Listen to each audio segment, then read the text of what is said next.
This is the podcast of ENCACT, the European Network on Cultural Management and Policy. In this series, we interview extraordinary professionals from the cultural management and policy community. Join us to hear their stories, the secrets of their success, and their advice for creating innovation by inspiring new policies and practices in the cultural, education, and research sector.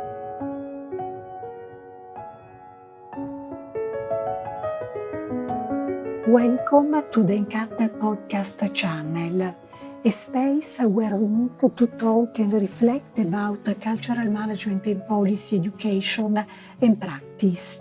My name is Gianelia Cogliandro Beyens, and today I'd like to invite you to listen to this special podcast series devoted to the ENCATC Congress, a major event organized in Helsinki from the 11th to the 13th of October 2023. At this occasion, our global community converged to explore the theme of artificial intelligence, a theme that is not just relevant but also profoundly transformative for the culture and creative sectors.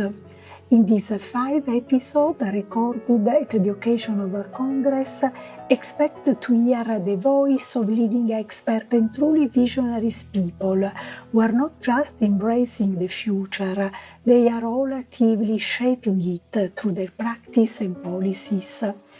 They will talk about the impact of artificial intelligence on artistic expression, the evolution of policy and cultural institutions in the digital age, the change to be done in terms of leadership in an artificial intelligence context, and much more. In this new episode, recorded at the occasion of our Congress, expect to hear the voice and the perspectives of leading experts and truly visionary people coming from Puerto Rico, China, Norway, and United States. They will give you examples and case studies on how artificial intelligence is redefining the boundaries of film and music industries. You will be puzzled by their views and reflection about the radical transformation of our working place and arts and culture practice in the near future. I truly hope that this podcast will give you new perspectives and ideas, in particular on the topic of artificial intelligence and ethics. Ideas that you can start testing in your culture organization, in your teaching practice, or in the shaping of new policy for the cultural sector. Thank you for listening. Welcome to the global conversation session of the ENCATC Congress. And with no disrespect to anything the last few days, we typically hold the best for the last. So to all of you who have managed to survive the entire time, don't tell anybody who's not here, but you get a t-shirt that says, I lasted throughout the entire ENCATC Congress. My name is Alan Salzenstein, and I'm a professor and program director at DePaul University in Chicago. And I also hold an advisory role on the ENCAT board. And I'll be moderating and introducing, timekeeping, all the important duties that now AI can do. And Gianelia already has told me that next year I'm going to be replaced by AI. There's actually a great benefit to being the very last session. I can do whatever I like. And there are no time limits. So relax, because I expect that this session will last between 5 and 6 hours. So just enjoy. Before we hear from our highly regarded panel, I'd like to provide a very brief background of the Global Conversations, which is an ongoing initiative and conversation at the ENCATC Congress. ENCAT, along with its sister organization, AAAE, the Association of Arts Administration Educators, have a long history, probably over 20 years, of presenting international sessions at each association's annual gatherings. And this was more formally established in the Global Conversations, in 2017 during the AAAE conference in Edinburgh, Scotland. And at that meeting, representatives of over 20 countries and 15 various networks joined together for a half-day workshop with these two goals in mind. One, to establish an ongoing conversation among thought leaders and leading networks in cultural and arts management, education, and related fields. And two, to identify common interests and themes across countries. From our initial gathering to now, the value of our global conversations has somewhat shifted.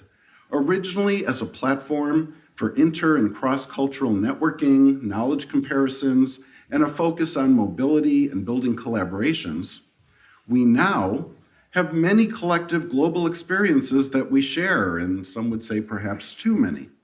Shifting the significance of these global conversations from introducing cultural differences to sharing our combined understandings from our many connections and how we address, cope, resolve, reconcile with similarity or dissimilarity.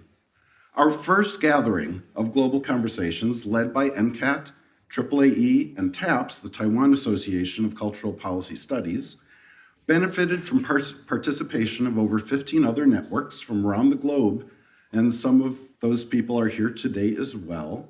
And these conversations have continued from Edinburgh to Houston, Bucharest, Madison, Dijon, Brussels, New York City, and a few in a virtual setting. And we continue with this session in Helsinki. And I thank ENCAT and AAAE in taking the lead to assure that we have this platform to share and learn from and with our colleagues from across the globe. Which brings us to today.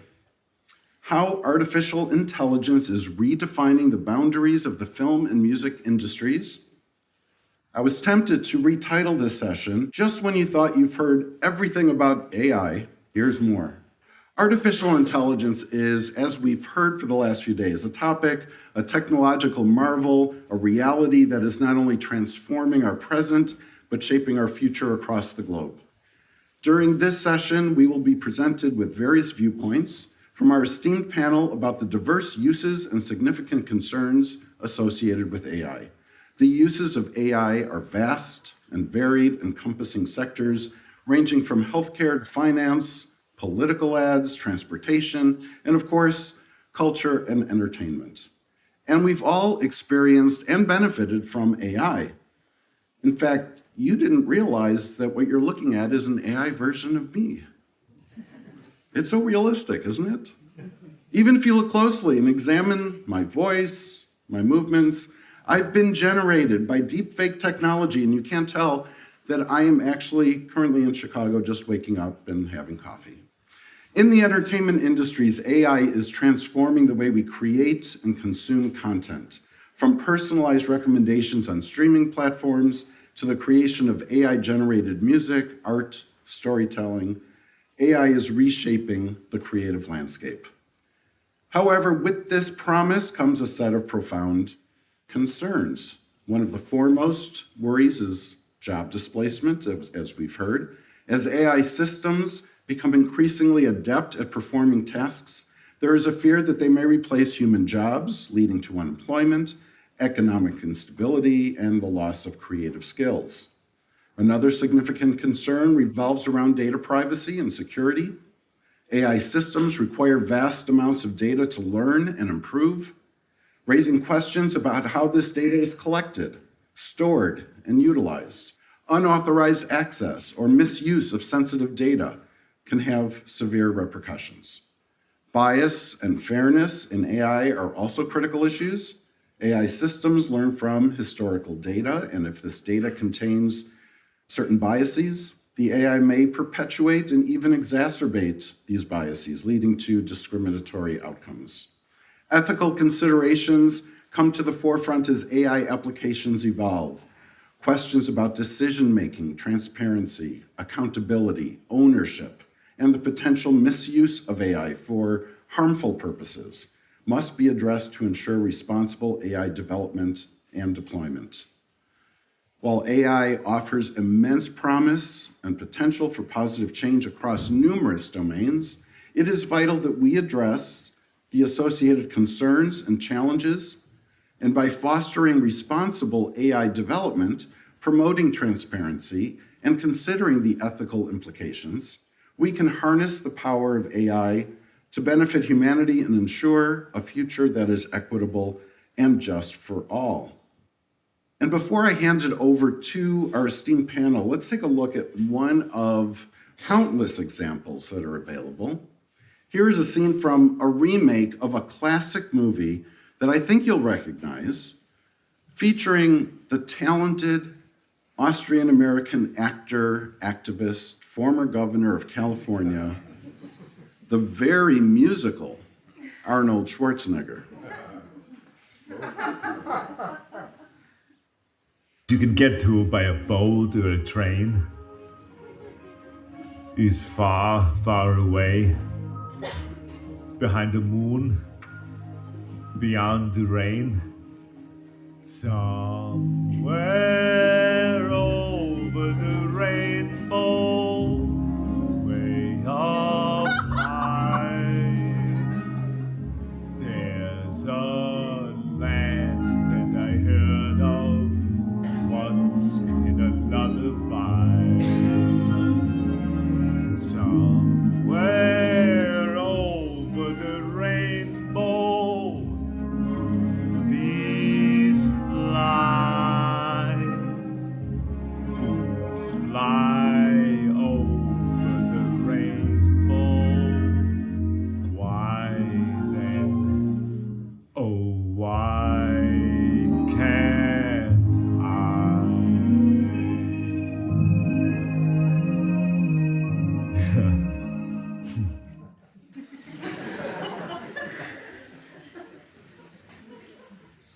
I have no comment after that. On to our great speakers. Each speaker will have a limited time to present their remarks, and they've been warned. If they go too long, I will do something drastic like start singing and dancing. And if you think the idea of Arnold Schwarzenegger singing is frightening, I guarantee you it's much less frightening than having me sing. So first on our schedule, I would like to introduce Emma Dwester, who will be joining us via video.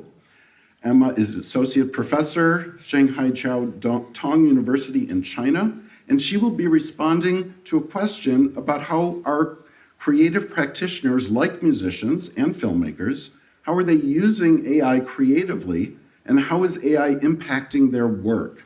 And this will be a perspective from China. Hello everyone, I'm Emma Dwester and I'm from Shanghai Jiao Tong University in China. I'd like to thank the organizers for allowing me to speak as part of this global conversation session on how AI is redefining the boundaries of the film and music industries. My talk will be specifically on the following question: how are creative practitioners like musicians and filmmakers using AI creatively? And how is AI impacting their work? A case study on China.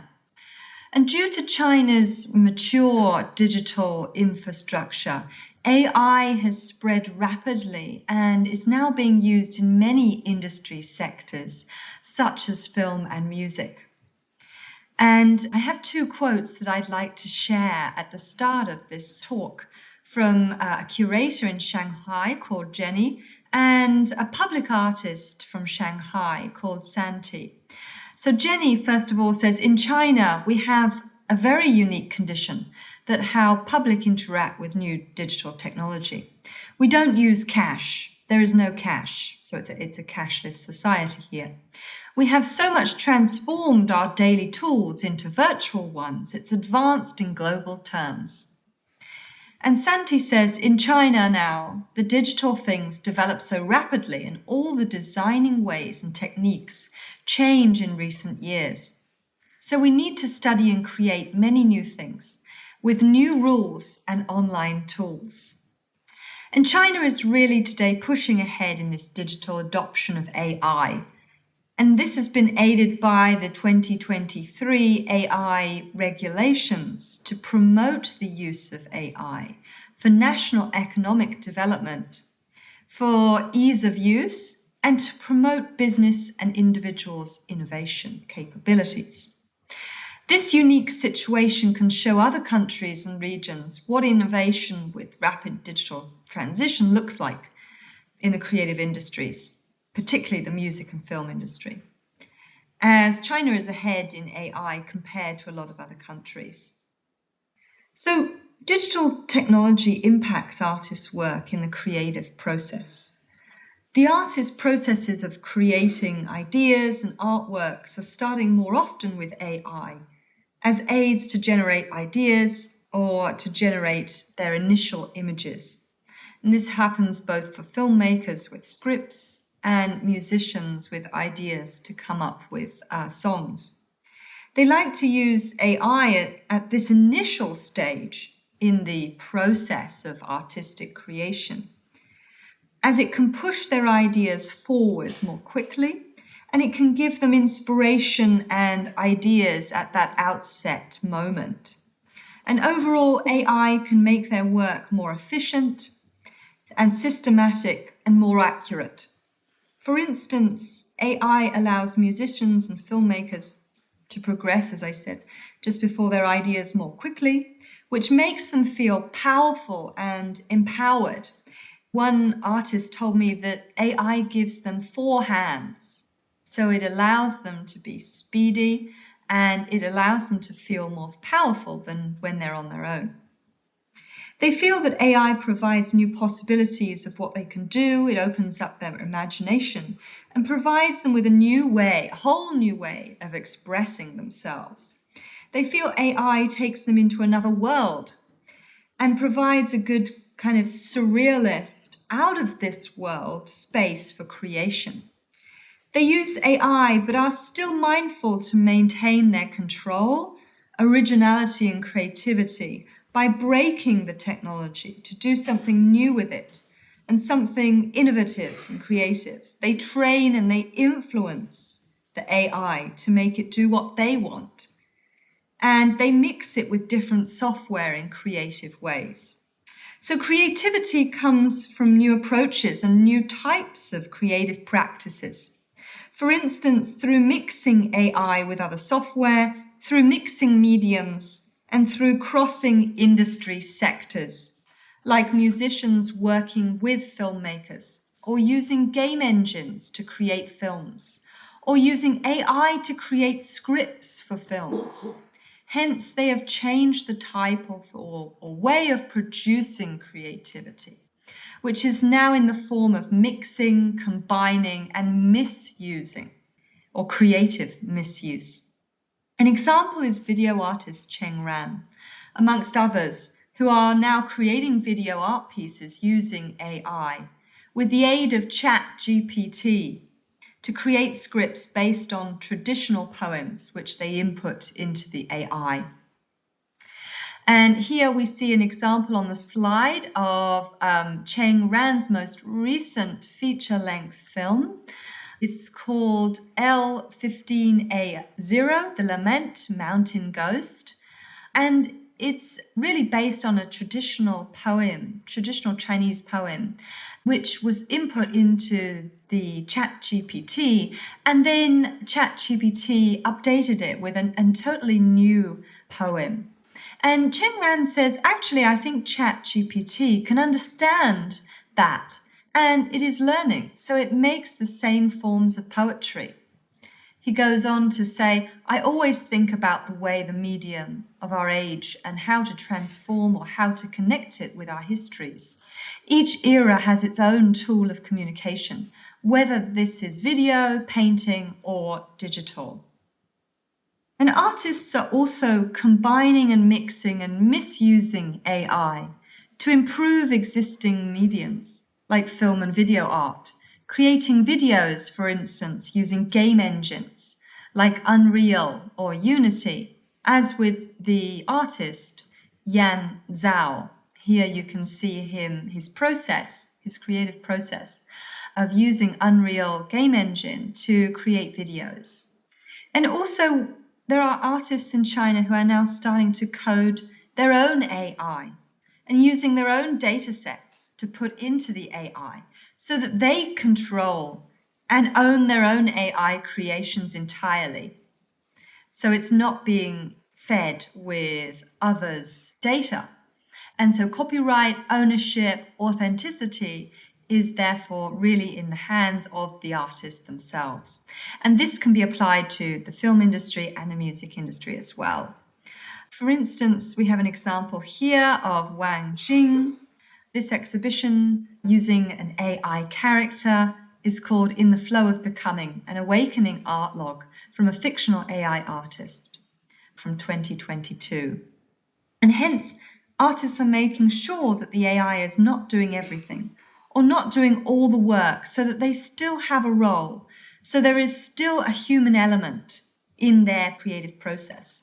And so they still maintain their creativity and their originality and the sustainability of their own positions as artists or as filmmakers or as musicians. And we see also many artists like this. And of course, nowadays we see the crossing of boundaries between the sectors. So we see video artists using game engines to create videos. And we also see artists doing kind of music gigs.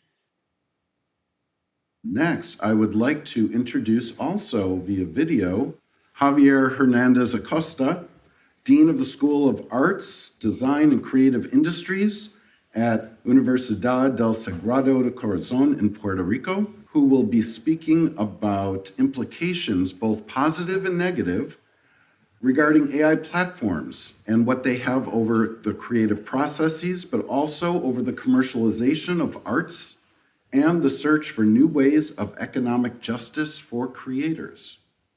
So hi everyone, thanks for this opportunity of sharing some ideas regarding understanding and managing the impact of AI in the creative sector, specifically mostly in music, which is the sector I've been working more as a musician. My name is Javier Hernandez. I am the Dean of the School of Arts, Design, and Creative Industries at Universidad del Sagrado Corazón in Puerto Rico. I'm sorry I couldn't make it, but I'm very happy to be here sharing these ideas with you.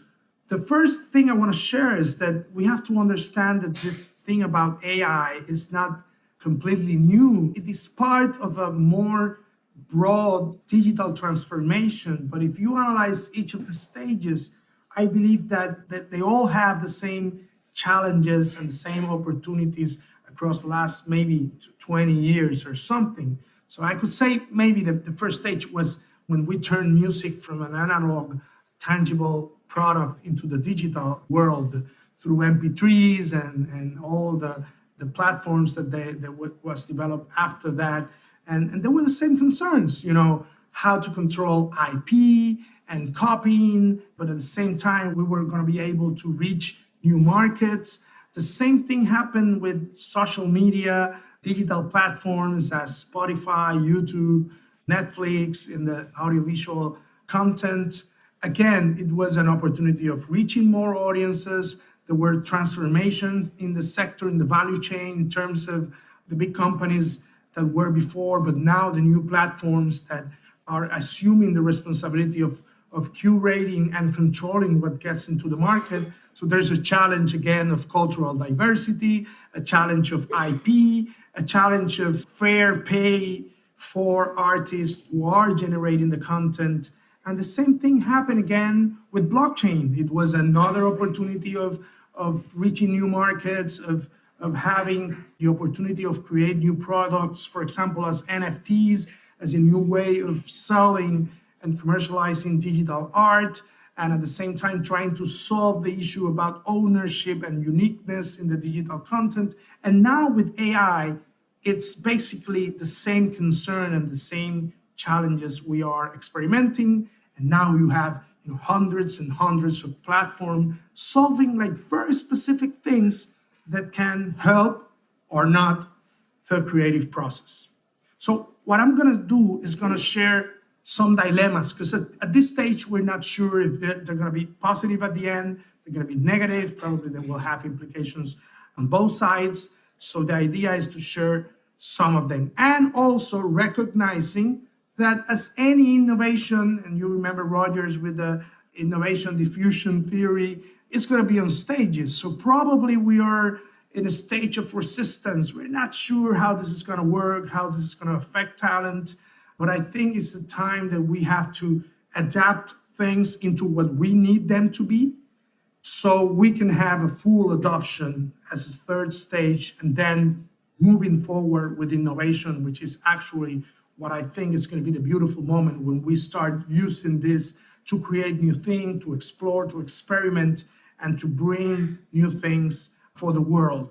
So the first dilemma that I want to share is the dilemma about the creative process. I think that one of the challenges of creative work, music, art, performing arts in general, is that it's such a complex process with so much work, but actually we were not being able to show or make visible all the work that is behind the final product. So people think it's about, eureka. It's about, we're so talented that it just happened spontaneously, and not.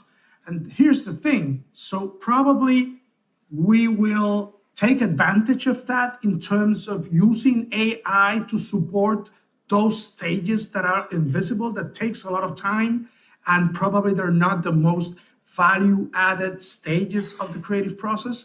And then how can we create the opportunities of using AI to support research, conceptualization, storyboarding, experiments, prototyping, and then focusing then on curating what we have and then putting it out there. And also we have a lot of opportunity in terms of using the resources for commercialization. Also we have, but at the same time, we have the challenge that for some people, AI generating like spontaneous art in minutes with any prompt, probably that will have the concern of making invisible all the things that artist has to do in order to reach the final product. So there's also an issue about substitution. Our machines are going to substitute artists. Well, I love this book and the table where they present the difference between the machine muscle and the mental muscle. And we have to understand that probably machines are a lot better than us in organizing information, number crunching, comprehending and remembering things. And then we can focus on imagining, creating, deductive and inductive reasoning, and obviously structuring, problem solving.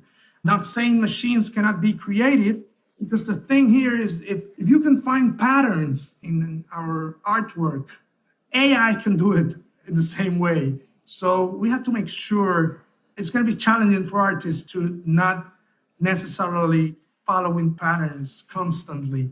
Also, I remember this experience when Huawei announced that Schubert's Unfinished Symphony was finished by an AI, an algorithm that was stored at a cell phone.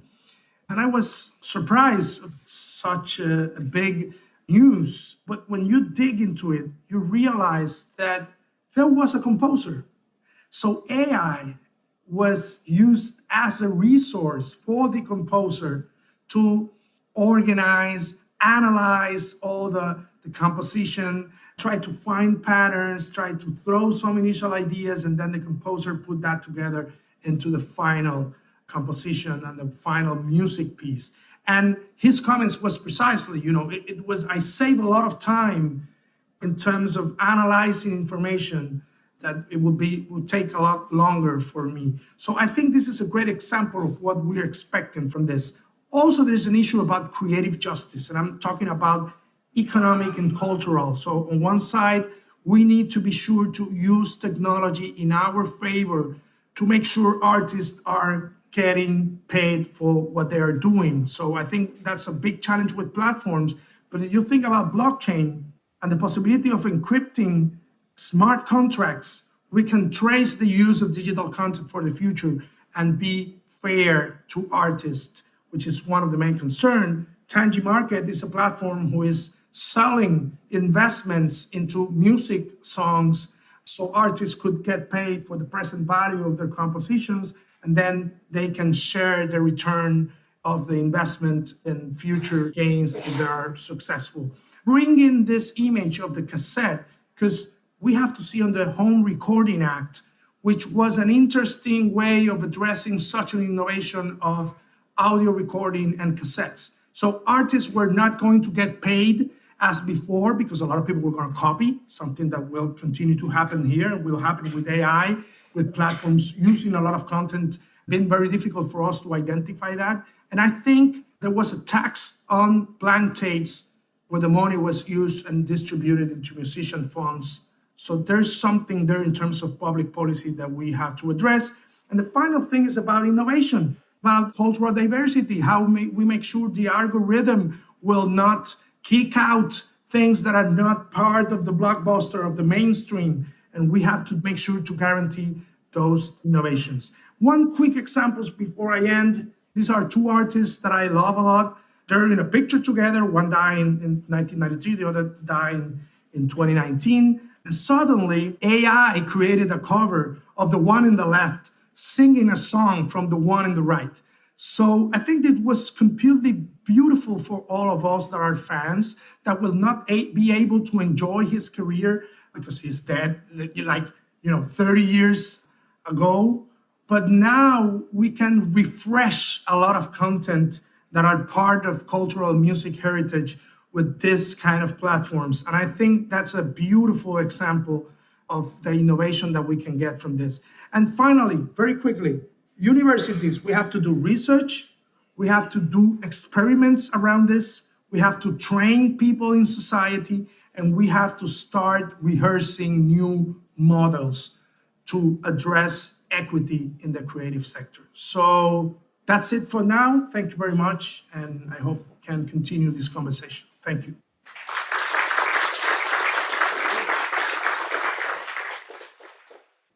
Thank you to Javier, who I believe will also be on Zoom at the end. And if there are any questions, would you two like to join us? We have some live people too. Next, I would like to introduce Daniel Nordgaard, who is a professor in music business and management and leader of PhD program specialization in popular music performance at University of Agder in Norway, who will be responding to the question, does AI represent something entirely different from previous digital innovations in music? Or can we learn something from looking at previous innovations and disruptions?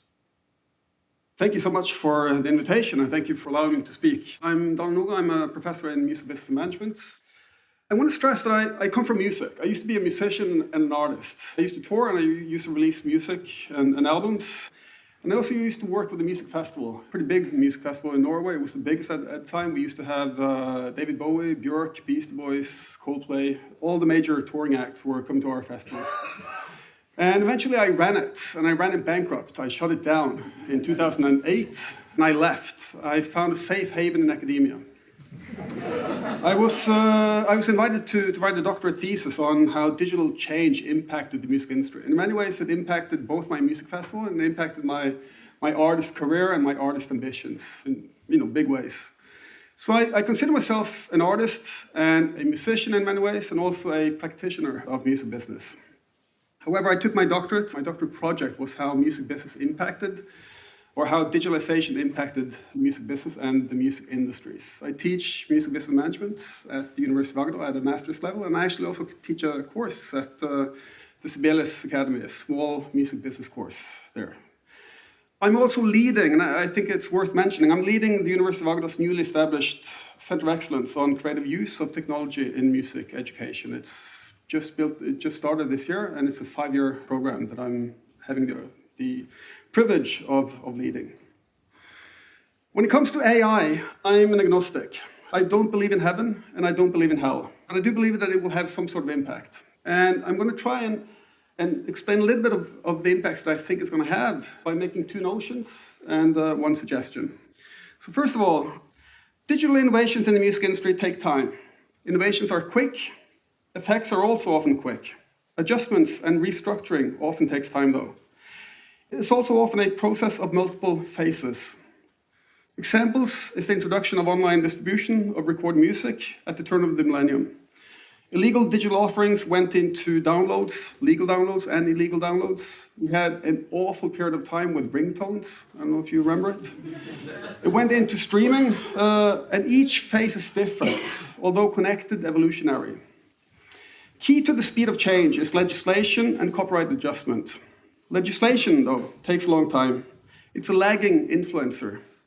It takes time, especially if legislation is across borders and demands some sort of multilateral harmonization, which today is almost by default. As an example, one can look at the European Union and the efforts to create a single digital market and to provide seamless licensing of creative content across all European markets. I'm going to return a little bit to this because this is important to what I've been working on over the last couple of years. However, in the end, change seems to be less dramatic than first anticipated, even a little boring perhaps, and disappointing. Universal Music is still the biggest record company in the world.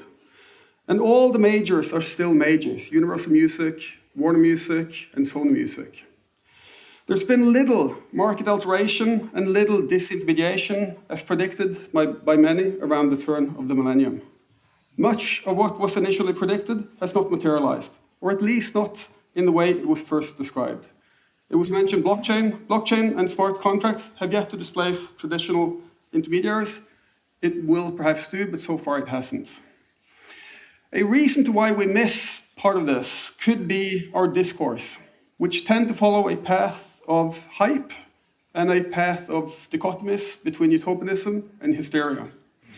And these discussions are often amplified by the media, by companies invested in the innovation, or researchers eager to position themselves in a trending debate. And by saying that, I also acknowledge myself standing in a glass house here talking about AI. But it is part of, and it has in some ways colluded our discussions, and perhaps also led to us missing some of the key targets. Notion number 2, AI represents volume, and volume represents a challenge in many respects. With digitalization, a vast catalog of musical content is made available, and it's growing in an incomprehensible way. More music than ever before is made available, with Spotify claiming more than 60,000 songs being uploaded every single day. This is a number we should take with great caution for a number of reasons. One being that Spotify's whole business model is built upon as much music as possible, but also the fact that if you go into Spotify and if you search on, for instance, legacy acts, you will find that there are multiple versions of the same recordings. If you go to see Rick James, Super Freak, you will see that the Motown recording of that specific song is at least 50 to 60 versions of it on Spotify. However, a vast number of music is made available. Only a small fraction of this is ever listened to. A huge proportion of it has never ever been listened to at all. Which makes you think, if this is new music created by someone, shouldn't we expect it to be listened to at least once by someone who created it? Nevertheless, each song represents a cost and a potential liability to ISPs, internet service providers. Every musical piece represents some minimum infrastructure, both data and metadata, and the back office functions to support it.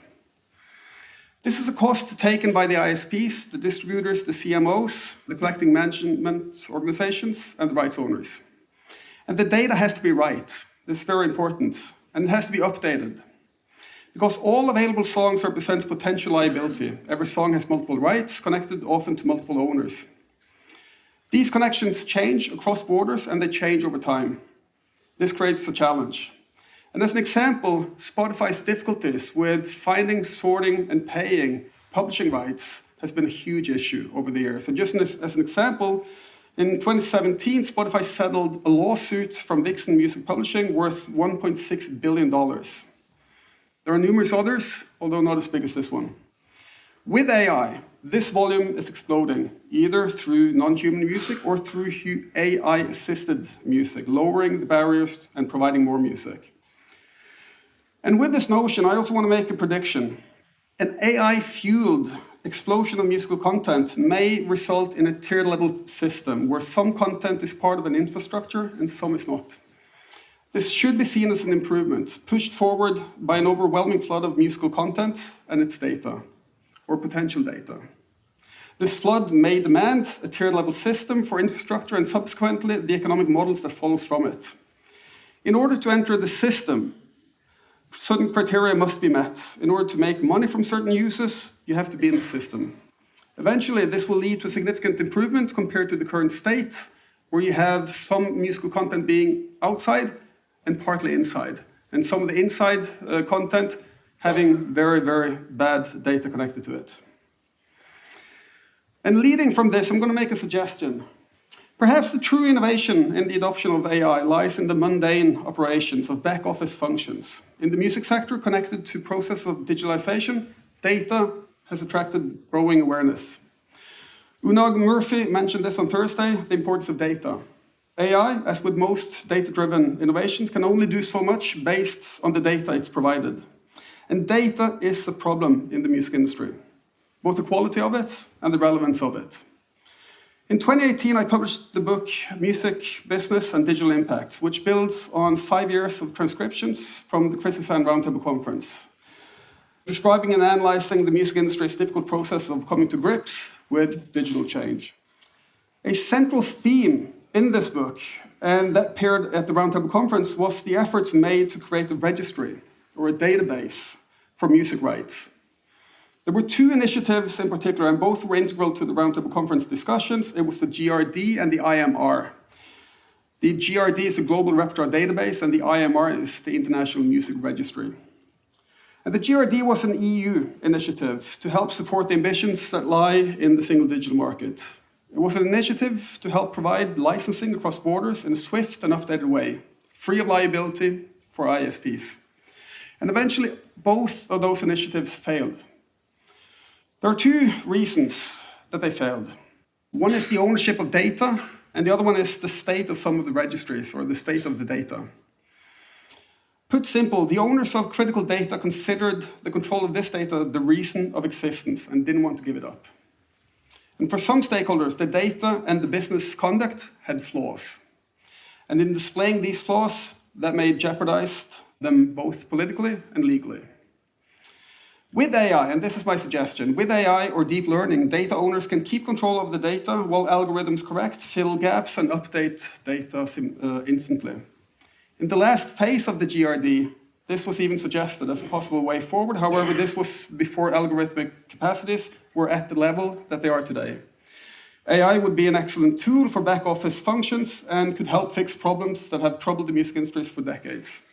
But these are boring and not very media-friendly innovations, making them perhaps less investor-friendly and less media. It's difficult to find fun examples on back-office solutions by AI.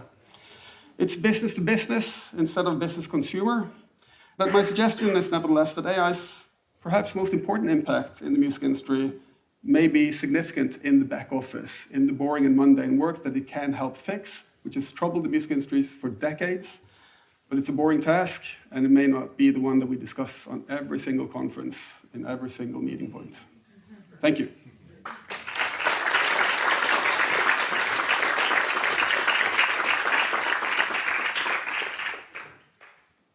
Thank you for that perspective and the complexities of the music industry, which hopefully we'll be able to get back to with some questions. I think that might have sparked quite a few. And next, I'd like to introduce Dan Green, who is co-president of AAAE, the Association of Arts Administration Educators, director of the Master of Entertainment Industry Management Program at Carnegie Mellon University, who will be addressing how AI is affecting labor in film and television and the struggle between art and commerce. Hello, everyone. I should mention that for those of you who know Carnegie Mellon University, the main campus is in Pittsburgh. I run a program, master's program, first year in Pittsburgh, second year in Los Angeles. So I've spent most of my career in Los Angeles in the TV and the film industry. So earlier this summer, I was interested in launching a class on AI, and specifically I was looking at the ethics related to AI. And I was speaking to a colleague, and I realized that as I was speaking about ethics in AI, I thought, no matter what ends up happening, I end up talking about AI. And at this point, the toothpaste is out of the tube, right? So we can't go back. We're going to have to acknowledge it. So I actually pivoted the class and call it AI and the Future of Creativity and Entertainment. I know, a big title trying to take on all of that. But as we look at this topic, I wanted just to share the original objectives of this class that we launched. It was exploring platforms, that makes sense, investigating the ethical concerns. We call this the responsible practices that are part of this, and reviewing various technologies that would happen. But the thing that I thought was really interesting was designing some sort of a creative project as part of this. So as I speak to you today, I'm going to acknowledge that I have a tendency on this topic to be a little bit of a hypocrite, because I'm going to say in a certain class I teach, script and story analysis, I don't want folks using AI. On other aspects, we're going to use it and embrace it as we move forward here. You may or may not be following the fact that there's been a dual labor strike in Los Angeles that has affected the entertainment community, with the Screen Actors Guild, the American Federation of Television and Radio Artists, along with the Writers Guild of America. This is where AI fits in. It was one, not the only one, but it was one of the major concerns that labor had as they moved forward there. The WGA just wrapped up their strike just 2 weeks ago, and if the SAG-AFTRA strike goes another 4 days, it will be the longest strike in the history of that union. Interestingly, machine learning and AI was just one of the aspects related to this. Vince Gilligan, who's the creator of Breaking Bad, Better Call Saul, and worked on the X-Files, said that AI is nothing more than a plagiarism machine. So you're seeing that pushback. As the WGA ended up settling, they said that AI is not allowed to write literary material. Makes sense. It can't be considered source material, although I believe eventually it will be.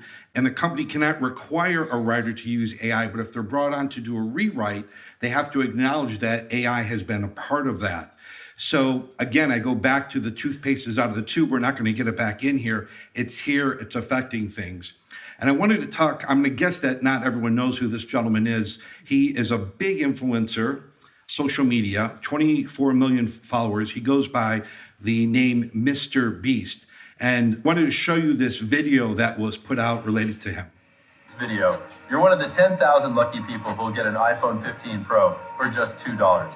I'm Mr. Beast, and I'm doing the world's largest iPhone 15 giveaway. Click the link below to claim yours now. Now, the interesting thing is Mr. Beast does a lot of these wacky videos where he says, send me $3 and I'm going to send you something worth $1,000.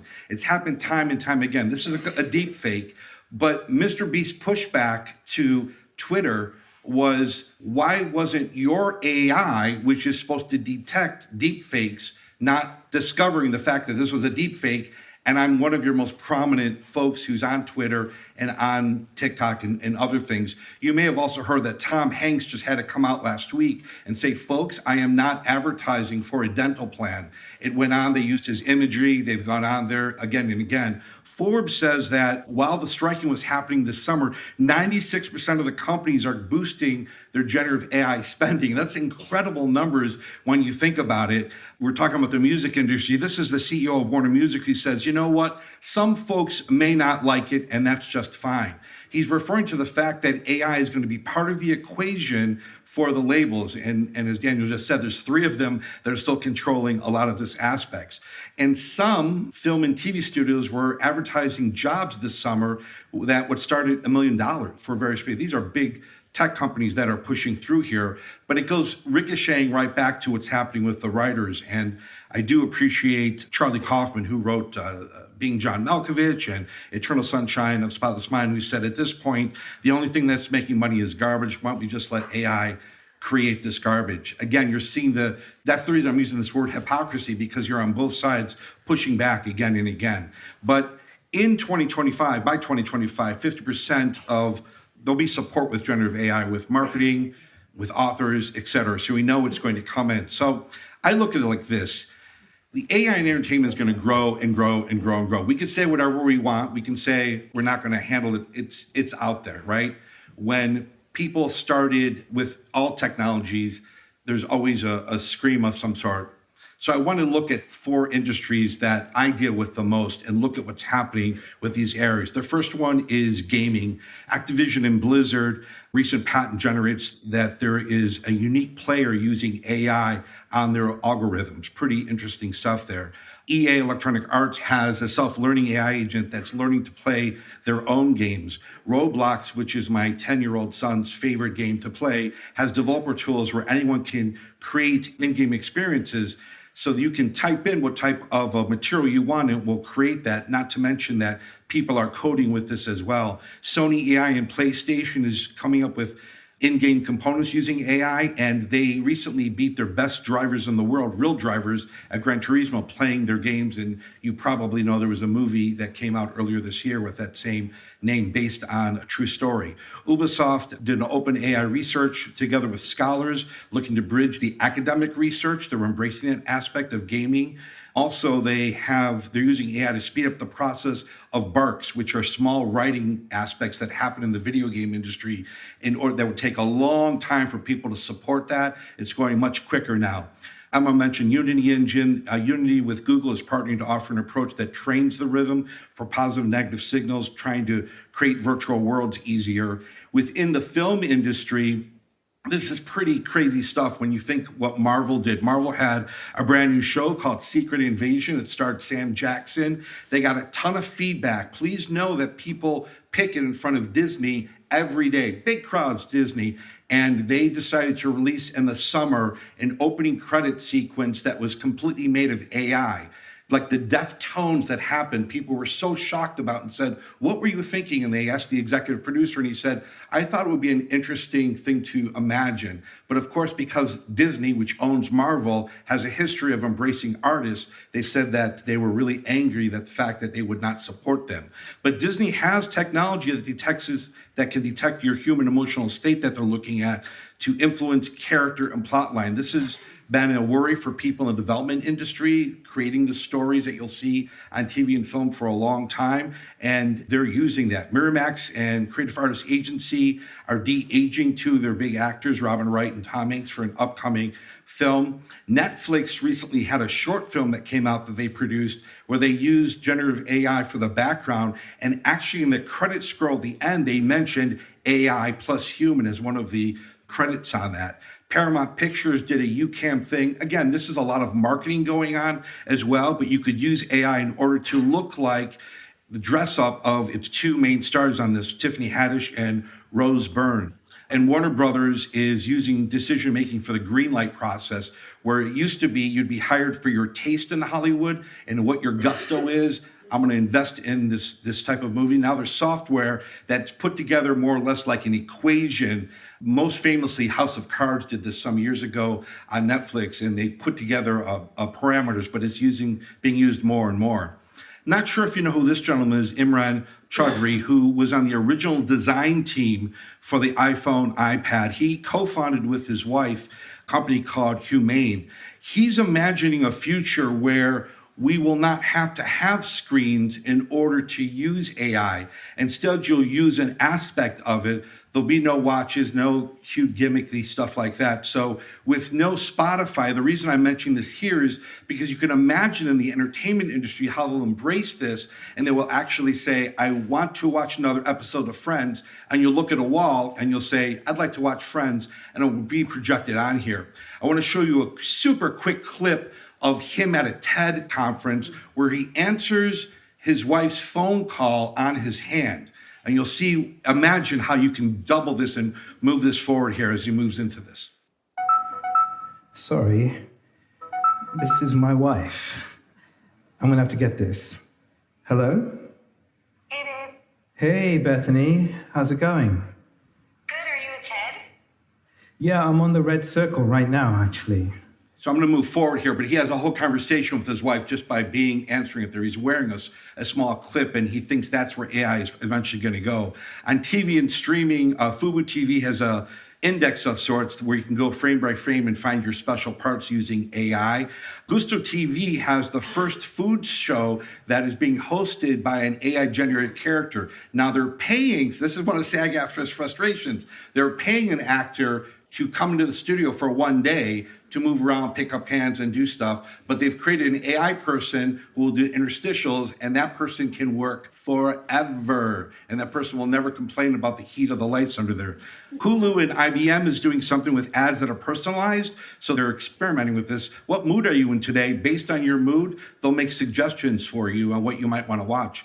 Microsoft is doing subtitles. This is pretty cool stuff based on what you want to watch, and they can quickly change that and add that in there. Major League Baseball and Google is doing stuff with AI being able to find favorite moments and digitize it. Right now, we rely on other platforms like ESPN to show us highlights, but we can create our own. And in the music industry, where things ricochet, Universal Music Group is offering feedback for tools saying if an estate would like to embrace, we can remonetize after someone has passed away, and Frank Sinatra's estate has already signed in. AudioCraft generates high quality audio using meta projects so that people can advance various areas and explore that. MuseNet is allowing people to mix and match different formats so you can create. We probably saw a little bit of that with our earlier couple of days ago.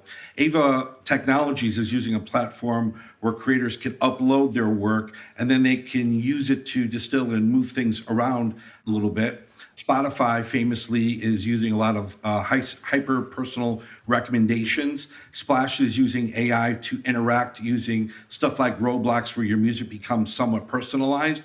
But it brings us to this. This is the story. You've seen this headline earlier in this conference. The guy with the sheet over his head is trying to be anonymous because he's breaking the law and he is stealing someone else's copyright. It's just that this ricocheted around the world because it was such a famous case. And you saw a headline when someone else was speaking earlier. This is Drake and The Weeknd, two Canadian artists. It was uploaded, the song by Ghostwriter 977, and Universal Music Group wanted to bring it down. The interesting thing was how much and how perfect it was, just like Drake. This is Drake's pattern. The lyrics are similar to Drake. And it was very successful. She know what she need, she blessed, give it my best, got my heart on my sleeve. 15 million views on TikTok, 7 million on Twitter. This monetization was streamed so much that the song made $10,000 that they couldn't pay out to anyone because whoever stepped forward would get in trouble because they illegally uploaded it. So the $10,000 was never awarded to anyone. You've seen it being used on Netflix. At this point, I think the question isn't who uses AI. The question is what's next as it relates to AI. It's an technology that, as much as the Hollywood and the entertainment industry will give you lip service about what will and will not be used in the future, it's going to definitely happen. I like this quote from Harvard Business Review, and Kareem, like you said, that AI won't replace humans, but the humans with AI will replace those without. So no matter what, it's moving forward without us. Thanks, everyone. I appreciate it.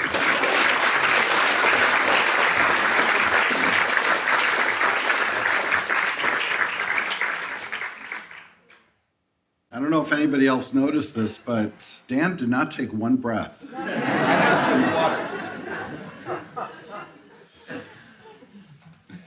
Well, we did have another panelist, Anique Strum, who had to be called back to work. So she is currently on a plane back to Belgium, so she is not joining us for this panel, which gives us some extra time for all of you. We have about, how much time do we have? About 10 minutes? I believe? Okay. For any questions for our panelists? And I believe we have a microphone out there somewhere, perhaps? We've got two. Go ahead. Thank you both for that really deep machine dive into AI. You know, for a lot of us who don't have the exposure and the experience, it's revelatory. I have to ask you. Dan, I have a question for you, though. And that is what... Yes. Dan Green.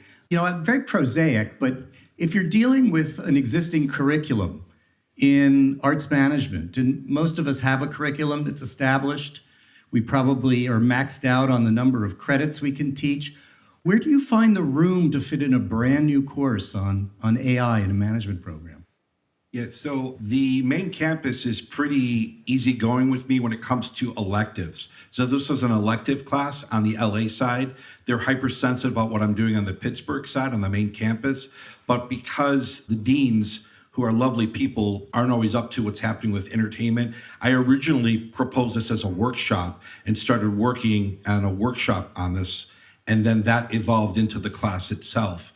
And I think the big takeaway for me was the fact that I was now urging these students who are business of entertainment students to create using AI. And we're like, let's go for it and let's just keep going. Just a quick add is when I teach music business and management, it's an integral part of what we teach. So it's not a new course. So I wouldn't teach AI as a new course or as a new module in any ways. It would be an integral part of what we teach when we teach music business and how the music industry works. So it's just one of many things that we teach our students when it comes to how digital innovations affect how the music industry works. Great, thank you. Up front. Thanks so much for your talk. What I think makes me super depressed about this is the people who stand to profit and seem to be the ones in control are very much the establishment players. Like, I've only heard now about Disney, about Sinatra, about YouTube. And so I guess my question is, from a cultural policy perspective, how do we regulate these developments so that there's space for new players? And I think the example here could be the AI Drake example, where he was, I think, also excluded from being considered for the Grammys or something for one of these awards because somehow probably there was some universal person who made a phone call or something. Yeah, there is talk about trying to put this song up for a Grammy. If you hear the song 3 times, you're going to be hooked into the song. It's so remarkably a Drake song, and the lyrics reference The Weeknd's old girlfriend, Selena Gomez, and you may or may not know that Drake discovered a young Justin Bieber, so you'll hear references. So they've brought a lot of stuff. Some people suspect that Drake may have released it, but then I don't necessarily agree with it because Drake is Drake. He can do whatever he wants. People are going to follow him, but it did gather a lot of attention. At least on mine, I did not mean to make you depressed. I do have to say that we're living through a double strike. We've not seen anything like this in 60 years in Los Angeles, and it really is affecting, and it doesn't affect just the actors and the writers. It really affects the florists and the caterers and the teamsters. It ricochets around, which is why there was a lot of pressure for SAG-AFTRA to settle. But the AI stuff with SAG-AFTRA, this will make you depressed, was that if you come in for a day's work and you're a background actor, instead of me paying you, and I'm making up these numbers here, $400 for your one day's work, what if I paid you $800 or $900 and you're not a well-known actor? Would you be okay with that? The only thing is I need you to sign something that says I can use your face in future productions. And of course, SAG-AFTRA and I do not think that's allowable. That's really depressing because these big companies and these streamers are making more and more money, and these young actors are being pushed out. We're not worried about the Tom Hanks of the world. It's the other ones who are starting out. I was just thinking, I think one of an important thing to keep in mind is that for the most part, many of the actors or stakeholders in this development is dependent on getting paid. It's an investment that has some money at some point coming back in. And which is the main reason why you see the majors, in particular the majors like Universal Music, Warner Music, and Sony Music investing heavily in AI. It's because they're investing in market share and future market shares. And I think one of my point with my suggestion and my prediction is that there will be, even without AI, there will be pushed forward a sort of a legislation that dictates who gets paid and who does not get paid. And Universal Music itself is pushing this together with Deezer, calling it a artist-centric model of redistributing money from music streaming.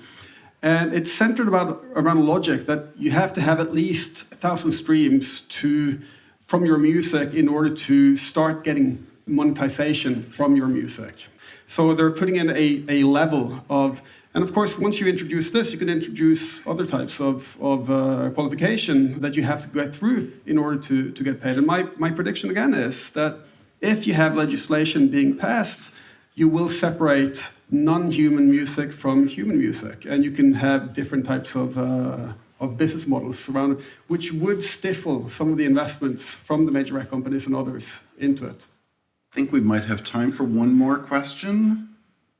Yeah, Daniel Norgard, You suggested that there may be the evolution of a two-tiered market system here. And what role do you see that other tier that's not the large corporations playing?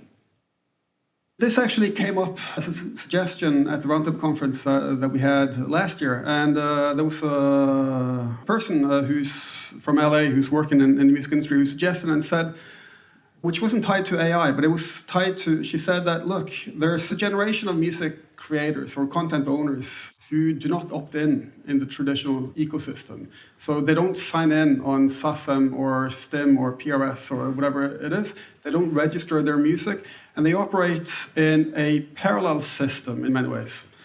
And to the traditional music industry, that represents a challenge, because you want to have these talents in the same system.